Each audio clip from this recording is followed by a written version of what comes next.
Here's the story from Fox News. SCOTUS rules on nearly $2 billion in frozen USAID payments. The case came after Trump froze nearly $1.9 billion in aid. The Supreme Court on Wednesday denied the Trump administration's request to block a lower court's order for the administration to pay nearly $2 billion in foreign aid money, delivering a near-term reprieve to international aid groups and contractors seeking payment for previously completed projects. I want to pause and just say, I do not believe it's fair to call them previously completed when we learned that a lot of these projects were nonsense in the first place.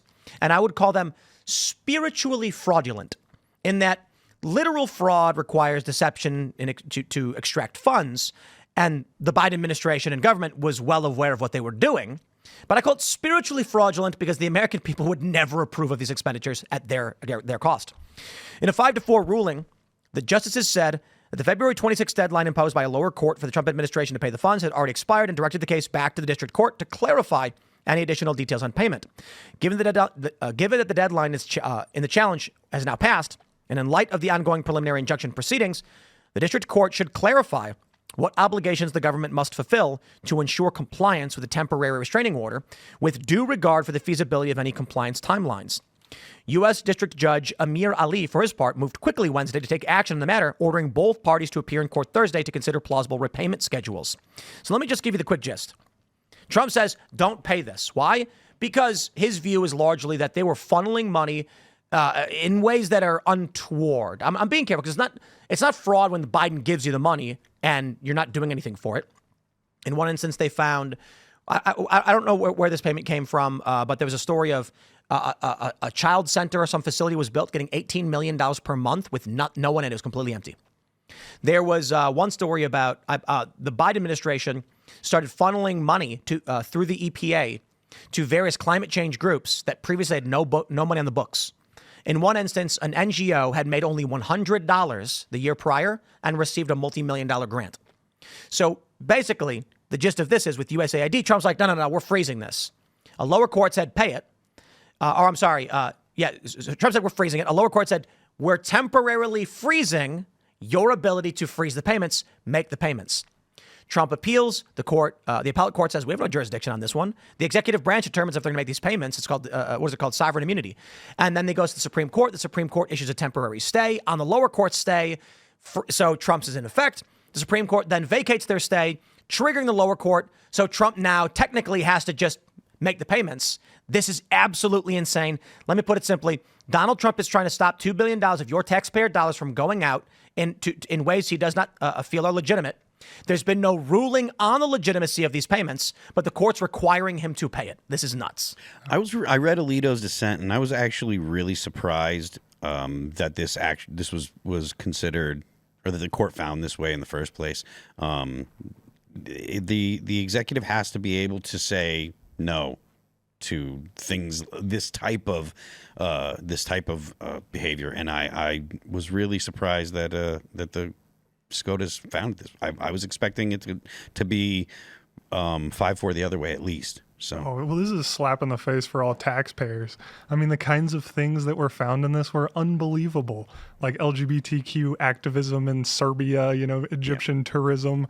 Nobody would vote for this as a taxpayer, but the judges, I don't know who the judges were that voted for this.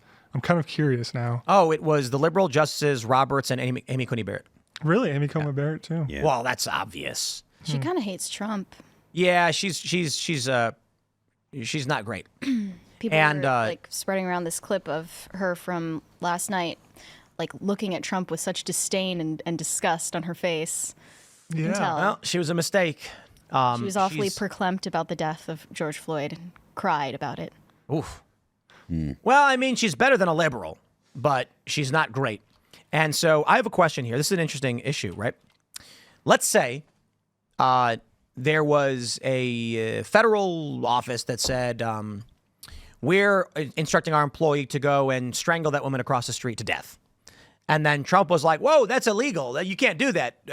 We're putting a freeze on that. And then liberal groups sue. A court says, no, we're pausing Trump's order. Complete that action, strangle that woman.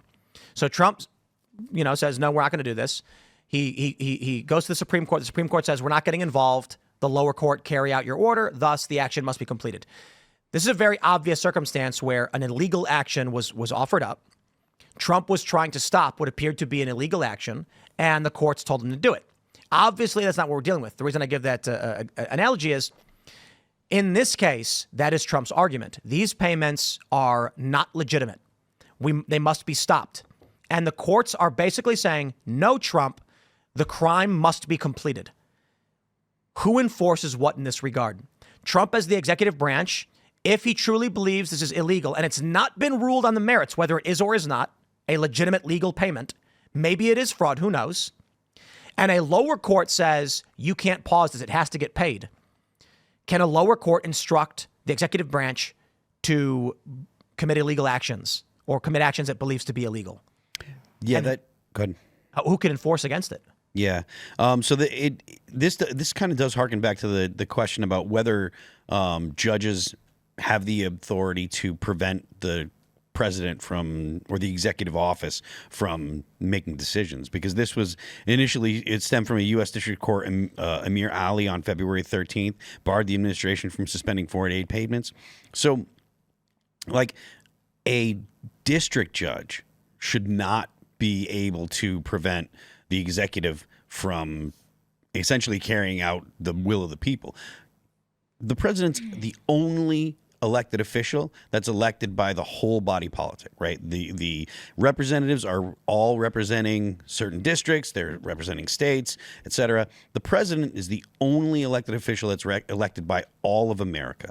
The whole country, he won all 7 swing states. The whole country swung to the right. So the president has a clear mandate. I know that the left hates to hear it, but it was clear that the United States, the people, did not like the way the country was going. You look at polls, the right track, wrong track, the whole country was strongly felt like we were on the wrong track when President Biden was in.